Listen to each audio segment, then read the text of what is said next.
উলামায়ে কেরামের বয়ান শোনার পরেও, মুফতি সাহেবদের বয়ান শোনার পরেও, কোরআনী আলোচনা শোনার পরেও ওই বান্দার কপালে হেদায়েত ঢুকবে না।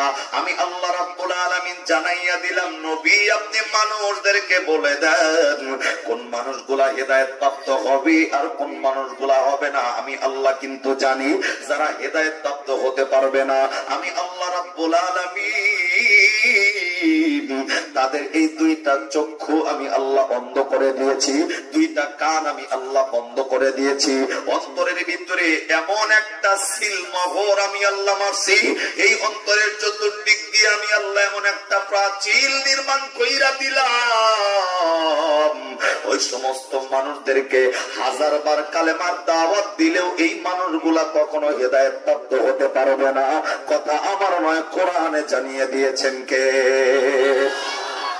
বন্ধু, নবীর দাওয়াত